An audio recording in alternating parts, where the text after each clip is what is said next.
सास बनी डंडे वाली भूत। शिखा की नई नई शादी हुई थी। उसका मायका और ससुराल दोनों कानपुर में ही थे, इसलिए उससे मिलने उसके भाई अक्सर आते जाते रहते थे। ये बात शिखा की सास मीना को बिल्कुल पसंद नहीं थी। मम्मी जी, आज राहुल भैया आ रहे हैं। कौन, तेरे चाचा का लड़का? जी मम्मी जी। अरे पर वो तो दिल्ली में रहता है ना? हाँ मम्मी जी, उन्हें कल सुबह दिल्ली के लिए निकलना है, तो वो आज मुझसे मिलते हुए कल सुबह यहीं से निकल जाएंगी।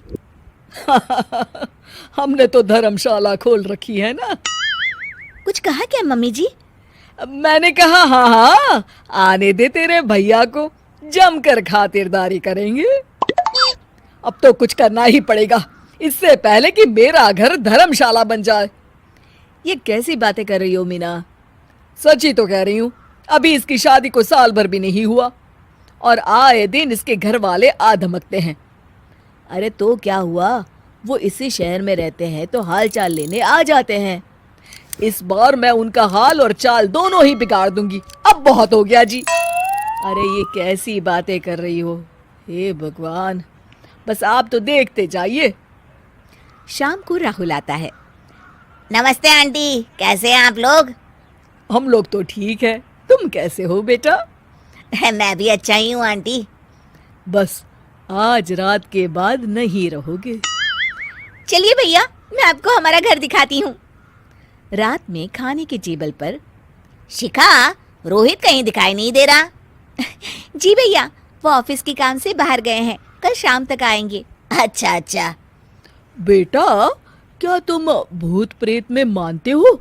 नहीं नहीं आंटी जी, पर अचानक आपको ये ख्याल कहाँ से आ गया? पता नहीं क्यों, कभी कभी मुझे लगता है जैसे रात के समय बैठक में कोई घूमता रहता है। ये आप क्या कह रही हैं मम्मी जी? हाँ, तुम लोग घबरा ना जाओ, इसलिए मैंने आज तक इस बारे में कुछ नहीं कहा। ये आपका वहम होगा आंटी जी, ऐसा कुछ नहीं होता। हो सकता है। चलो अब मेरा सोने का टाइम हो गया है तो चलती हूँ मैं। शिखा बेटा, राहुल के सोने की व्यवस्था वहीं दीवान पर कर देना। जी पापा जी। अब चलिए भी। अच्छा, तो बैठक में सोने वाले हैं साहबजादे। क्या बड़बड़ा रही हो? कुछ नहीं, आप सो जाइए। मीना और महेश के सोने के बाद शिखा और राहुल आपस में बात कर रहे होते हैं, तभी डोरबेल बजती है। अरे आप!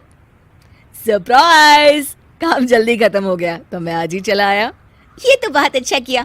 देखिए राहुल भैया भी आए हुए हैं, आप दोनों का मिलना भी हो जाएगा। कैसे हो रोहित? मैं तो ठीक हूँ भैया। शिखा, मैं भी आज यहीं सो जाता हूँ, राहुल भैया से बातचीत भी हो जाएगी। अच्छा अच्छा ठीक है।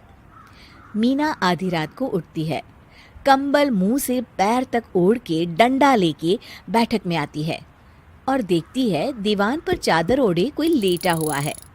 देखो तो कैसे मजे से सो रहा है बहन के ससुराल में। मीना ताबड़तोड़ 4-5 डंडे मार देती है। अरे मर गया, अरे बचाओ बचाओ, कौन है? मीना जल्दी से अपने कमरे में भाग जाती है। हे भगवान, ये मैंने क्या किया? ये रोहित कहाँ से आ गया? लगता है ये नालायक राहुल मेहमानों वाले कमरे में सो गया होगा। आज तो इसकी खैर नहीं। उधर बैठक में, अरे क्या हुआ रोहित? मैं बाथरूम में था, तुम्हारे चिल्लाने की आवाज सुनी। पता है भैया, मैं सो रहा था, अचानक से कोई आकर मुझे डंडे मारने लगा। ये क्या कह रहे हो? लगता है तुम भी आंटी की तरह भूत प्रेत में मानते हो। नहीं नहीं भैया, सच में कोई आया था। मैं तो जा रहा हूँ मेहमानों वाले कमरे में सोने के लिए। इस समय अपने रूम में जाऊंगा तो शिखा की नींद खराब हो जाएगी। ठीक है भाई, जाओ तुम, जहाँ तुम्हारा भूत डंडा लेके ना आ सके। थोड़ी देर बाद मीना कंबल ओढ़ के डंडा लेकर मेहमानों वाले कमरे में पहुंच जाती है। वो बिस्तर पर सोए रोहित को फिर डंडों से मारने लगती है।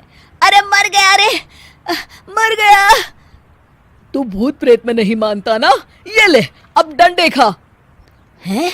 ये तो माँ की आवाज है। रोहित कंबल खींच देता है। बेटा तू अरे ये क्या कर रही हो माँ? मार मार के मेरा भरता बना दिया आपने। माफ कर दे मेरे लाल, मैंने तो तुझे ही मार मार के लाल कर दिया। मैं तो उस राहुल के बच्चे को सबक सिखाना चाहती थी। राहुल भैया को? हाँ बेटा, मुझे लगा अगर उसे डंडे मारूंगी तो शिखा के मायके वाले यहाँ आना छोड़ देंगे। हे भगवान, माँ ये घर शिखा का भी है, उसके घर वाले जब चाहे आ सकते हैं। हाँ बेटा, आज मुझे भगवान का इशारा समझ में आ गया। मैं कितना गलत करने चली थी और अपने ही बेटे को चोट पहुंचा दी। अब चुपचाप जाके सो जाओ माँ, और किसी को कुछ बताने की जरूरत भी नहीं है।